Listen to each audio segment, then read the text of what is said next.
What is up, guys? We're here with another Overprime video. How is everyone doing today? We are here talking about another update for Overprime.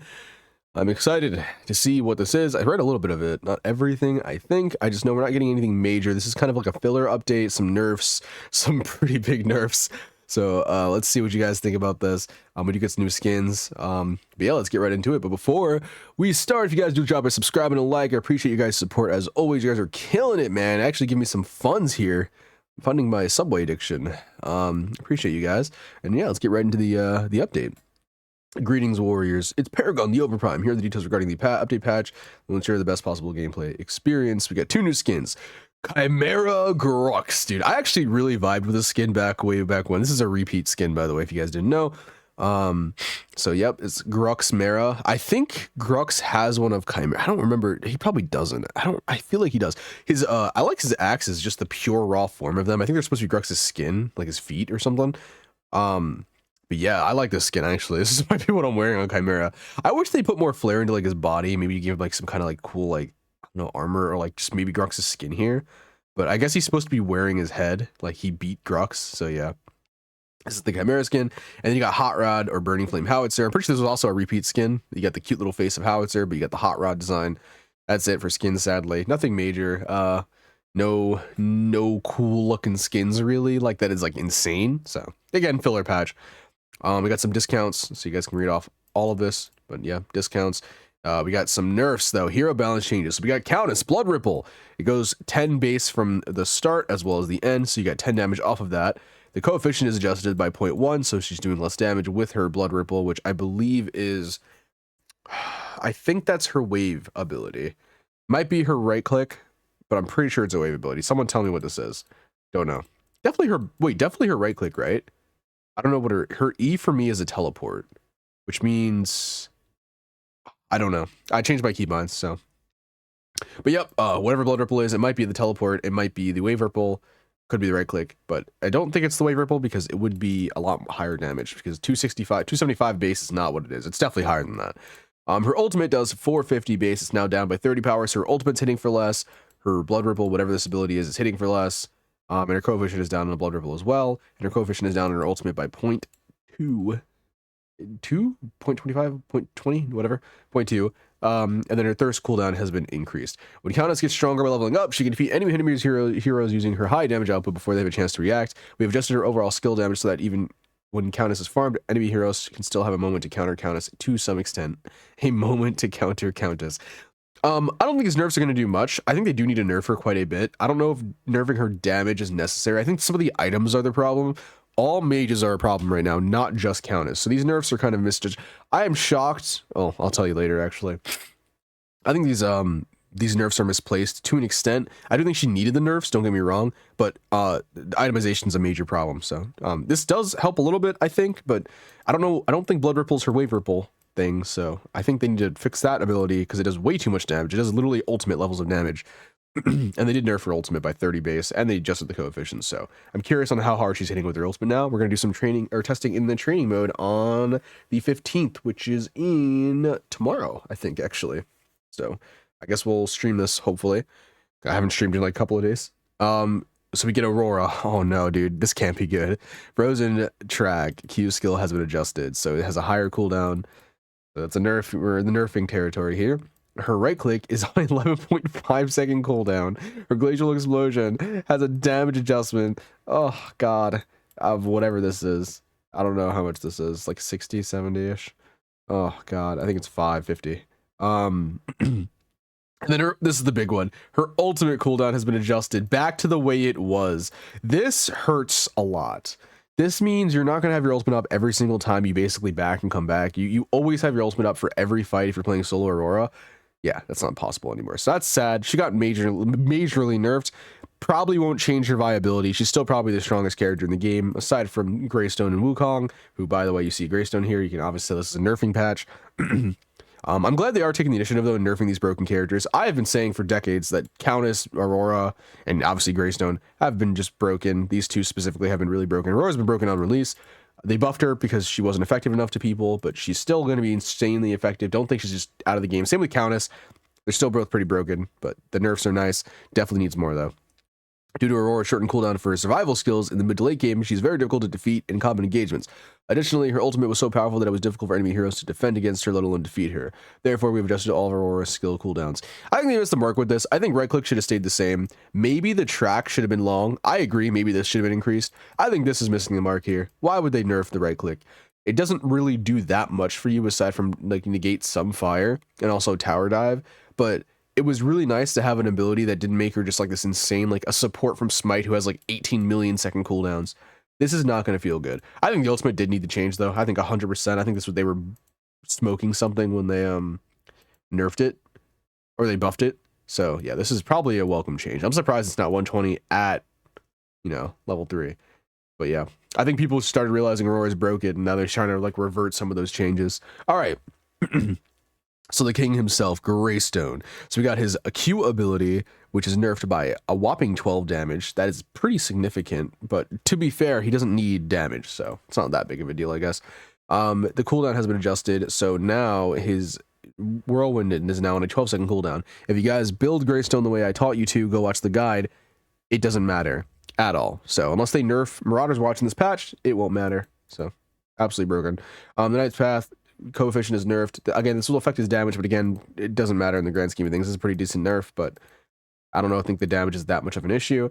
And then the coefficient of defense has been adjusted. This is a nerf, right? It's 0.0, so it has to be a nerf, but it seems like it's a buff. I don't know why.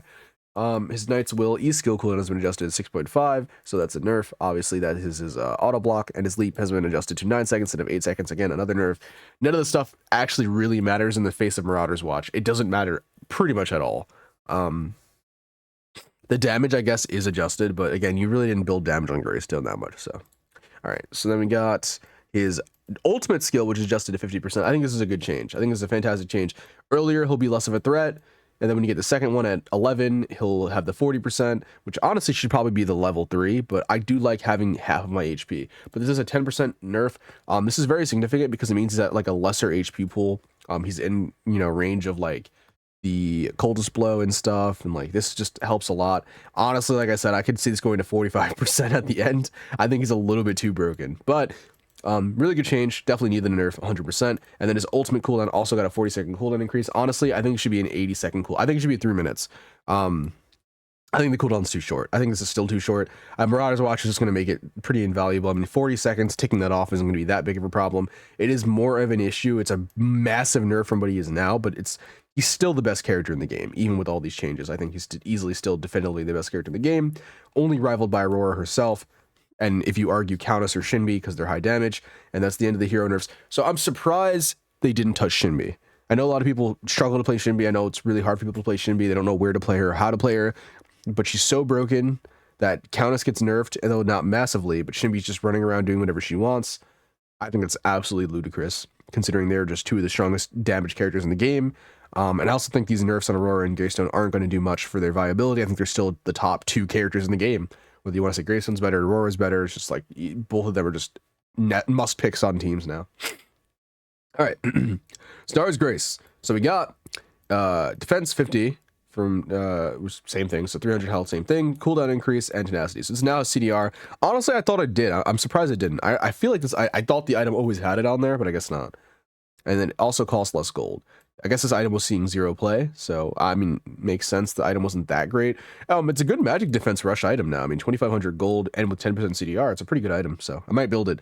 I found out that stacks don't slow, so instead of going Swamp Cloak, I might just go this item just for immunity for a few seconds. But we'll see. We have added cooldown decrease for all roles, including tanks, warriors, and supports to utilize the item. Yeah, I mean, not for all roles, but it's weird. Anyways, grants a shield that absorbs 220 damage. It's down to 160 to 500, so that's a massive nerf.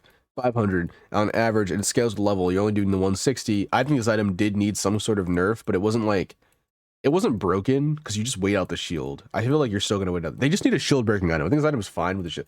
I will say the cooldown is way too short though. They didn't nerf the cooldown. I think that's the biggest issue, is that it procs so often.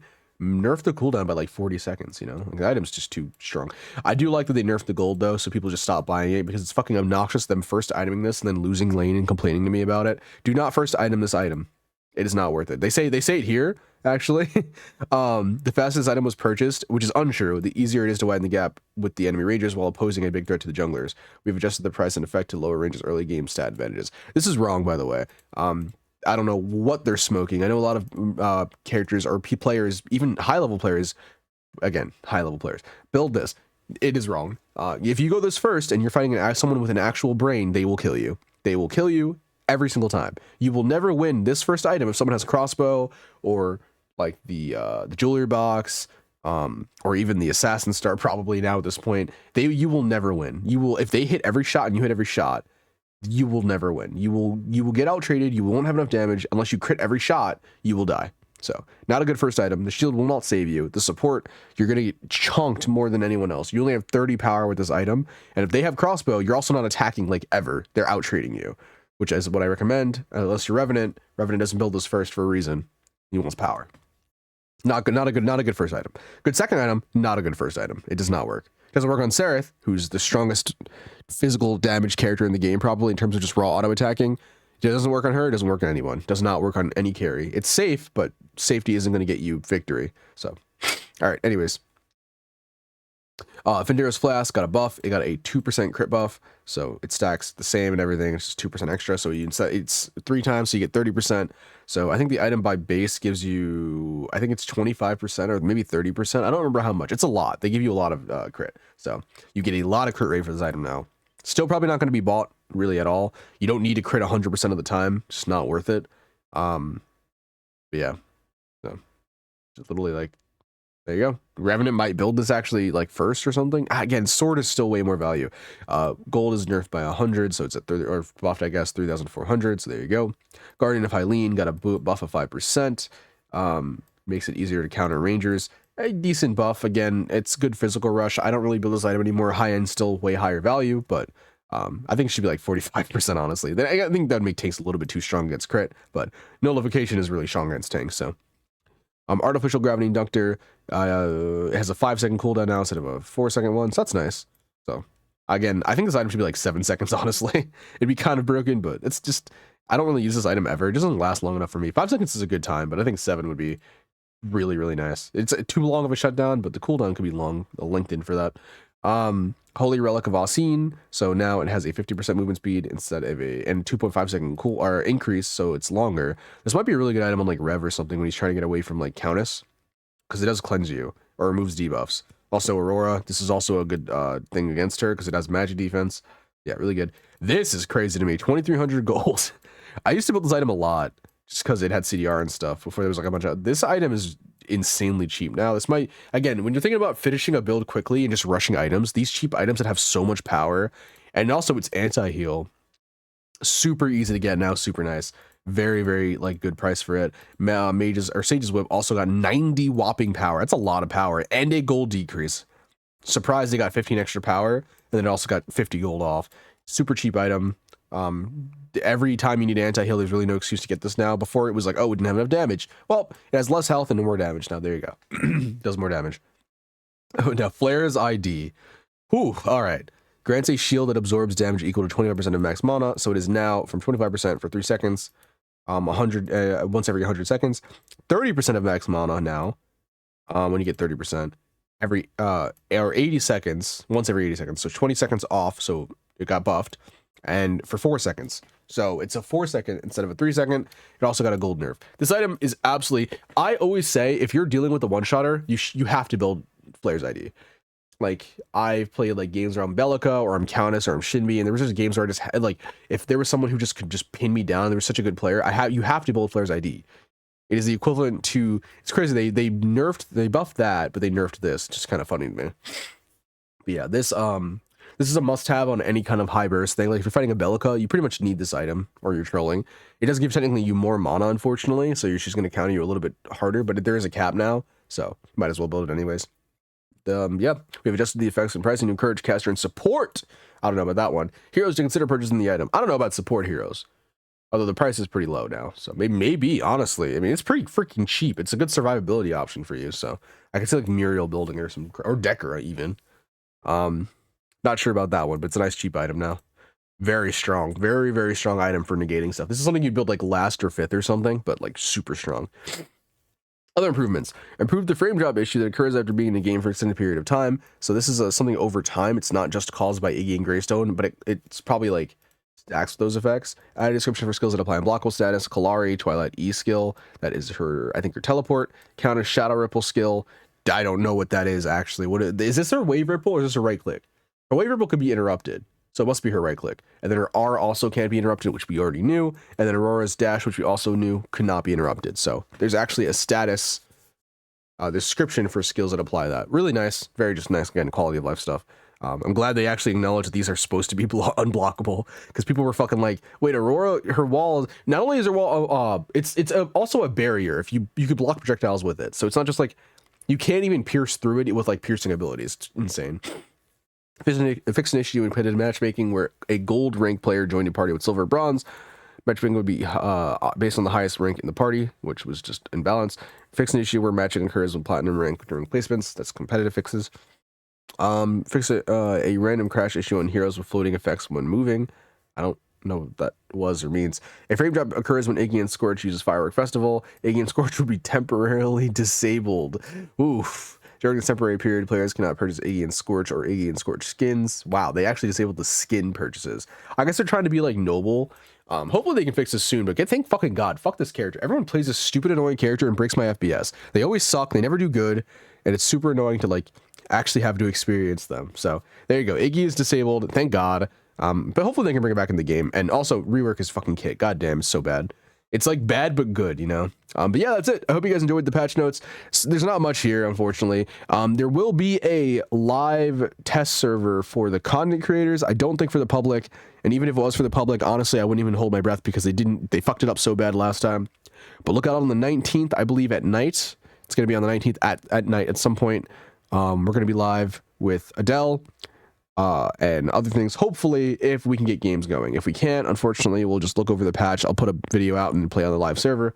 But I'm very excited to get my hands on Adele before she comes out, presumably on the 26th, because that's when the test ends, or the 27th, I guess. So the 27th, I think she's going to come out, hopefully. I'm excited. I'm so excited for her. She's going to be my main. I'm going to main a tank. It's going to be painful, but I will play the shit out of her. I will play her every game until I get tired of her, and I won't. And then we'll wait. And then the next character we wait for is Yin. We're just waiting for her now. Or maybe one of their new characters are going to be someone we really love. But Yin is the next character we are like adamantly waiting. We got Greystone. We got Wukong. We got Adele. We're getting Adele. I want Terra too, but Yin is like #1. So I'm very excited. I hope you guys enjoyed. I will see you guys in the next video. Peace.